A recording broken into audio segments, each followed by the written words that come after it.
That's me recording myself. Hello. Let me go like this. I hope that's recording for you because I'm going to hate to do all of this and not help you out. Okay, teaching you guys how to write today. And I'm sorry, those of you who are like looking at this little silly cam, if, hopefully it captures the backboard. So, writing historical documents. First thing I need to do is have your full attention. So for the 20 minutes that I can get through this, phones off your table, computers off your table, any distractions off your table, and just a pencil and this packet that you picked up.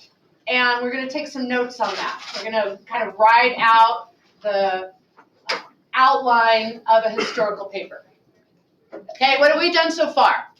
Well, so far we've learned things. So, camera, I'll show you things that we learned. We learned about the imperialism age. We made a map.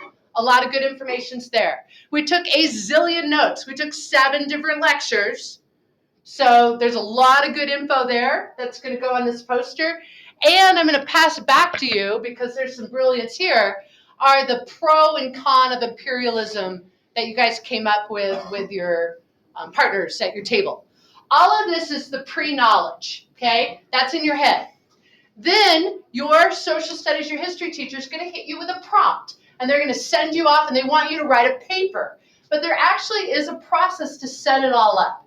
So I want to get you so good at writing these papers that you can get that paper prompt, you can go home, you can crank it out in a couple hours and still go out and hit the the bands. You're going to go listen to bands later.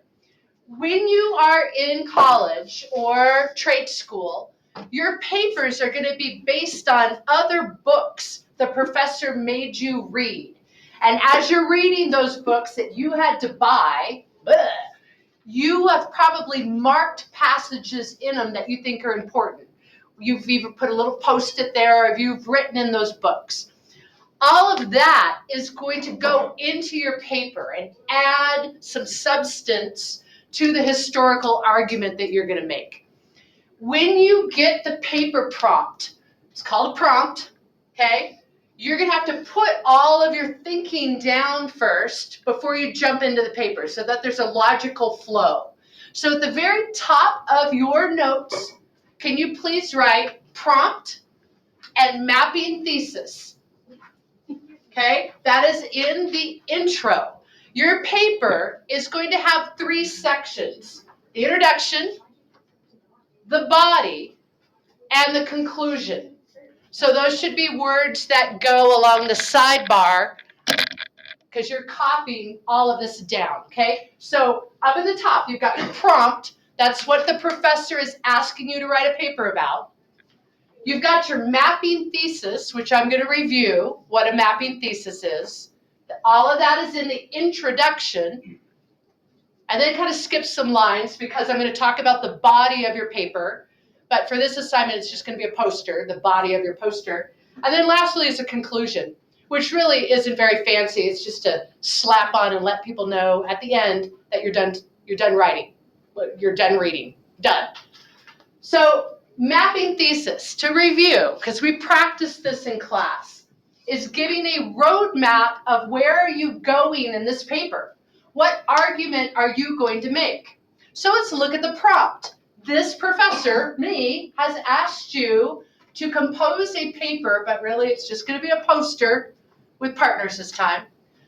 To what extent and in what specific ways did America defend or deny the principles of liberty and equality through its expansionist policies? That is a mouthful. If you open up your packet, it's written right there for you. The prompt is right there.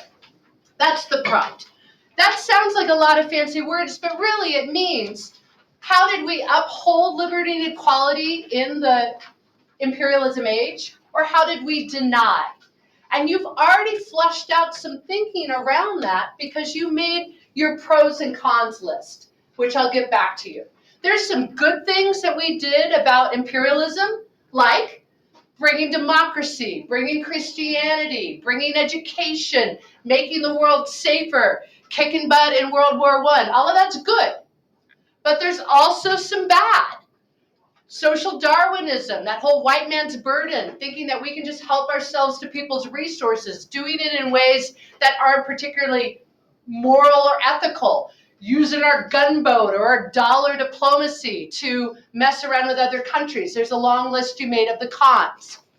So when you've got a prompt in my class, I always let you decide which paper do you want to write. Luke, you're not on your phone, right? Because all phones are away right now. Thank you.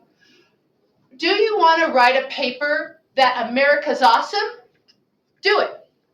But you need to have a concession where you at least acknowledge the opposite point of view, that there are some places where America was not so awesome in the imperialism age. Or do you want to write the paper that America was not awesome?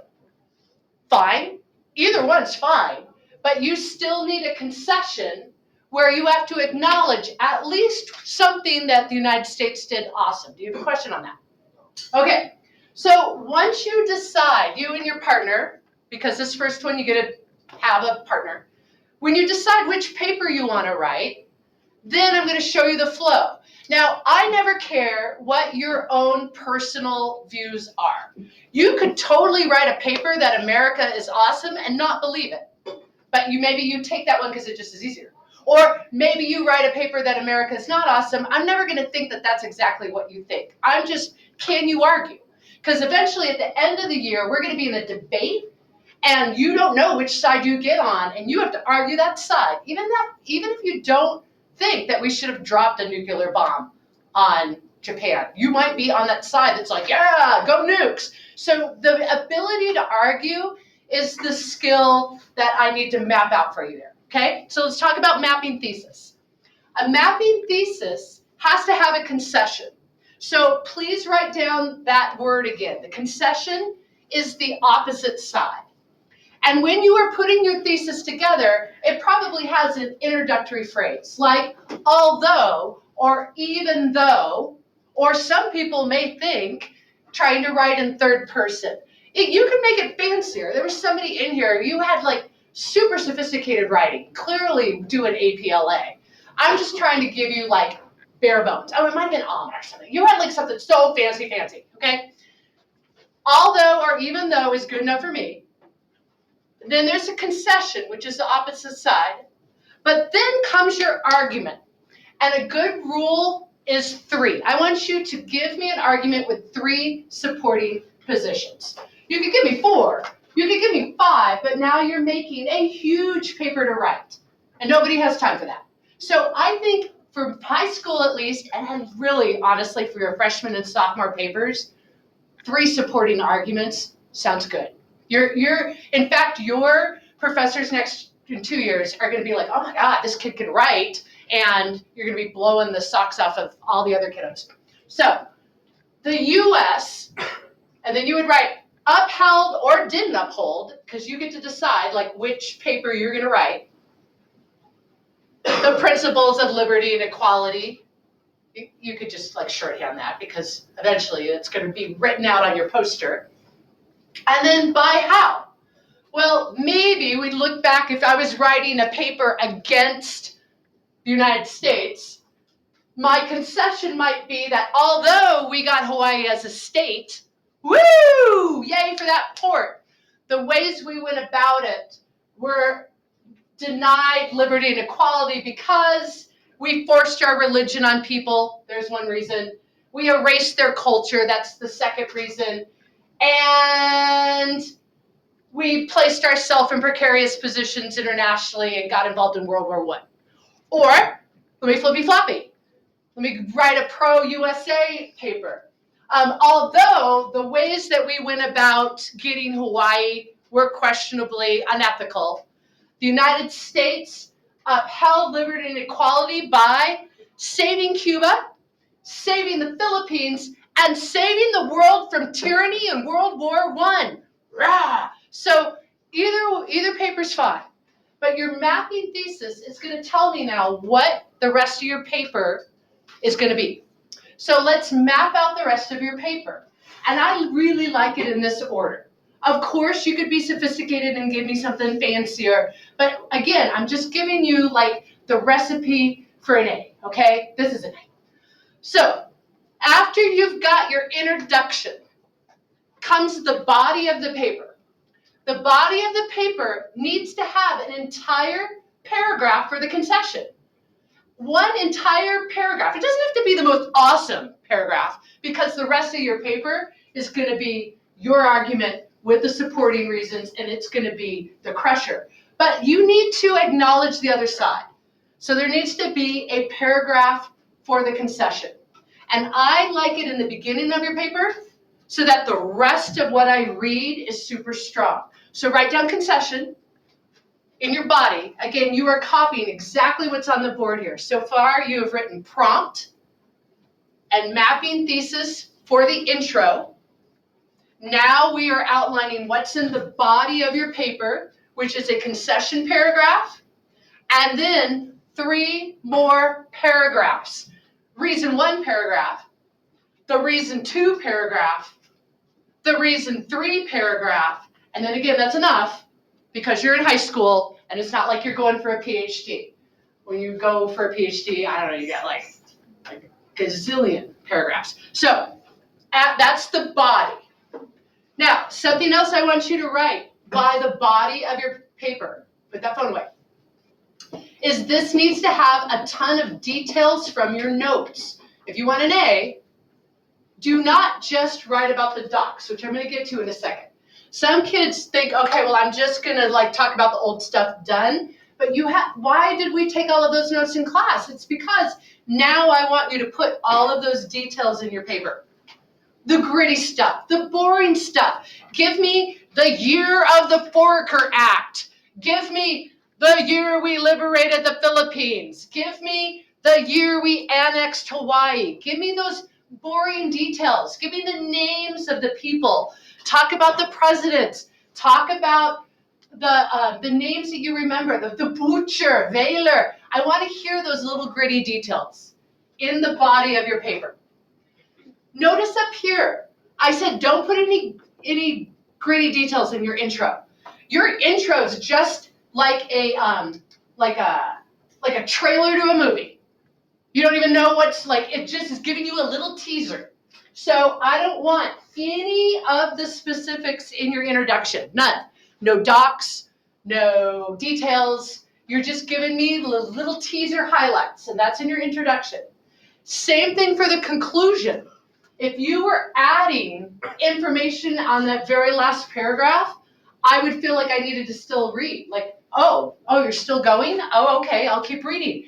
So that's why you, in the body, is where you're going to put all of the details from your notes.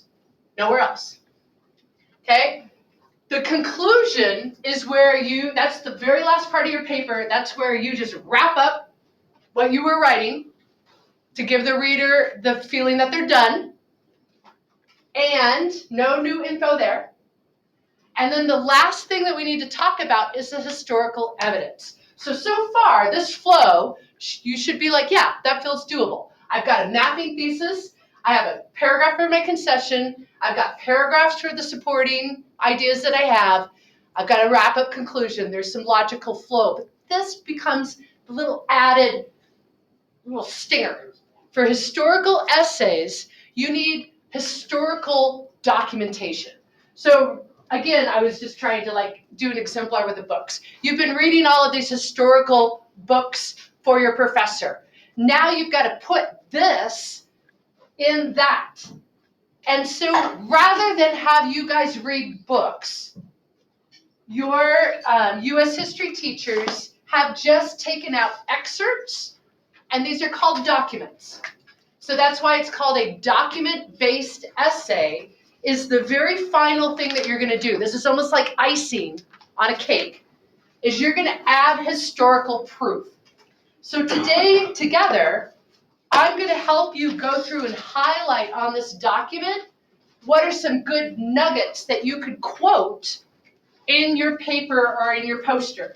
Because the quotes and the mentioning of this gives your argument support, gives it evidence. gives it some grounding, some added oomph, because you're not just coming up with these facts from nowhere. It's right here from the old time. This is old-timey stuff, okay?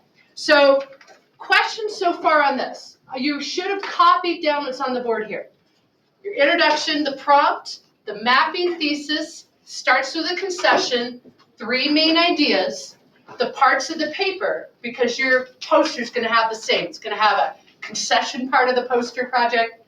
It's going to have a reason 1 illustrated, a reason 2 illustrated, a reason 3 illustrated in the conclusion.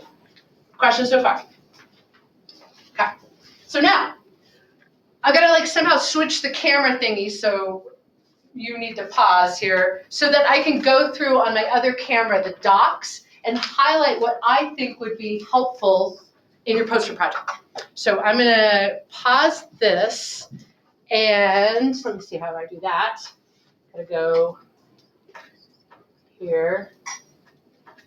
All right. Here.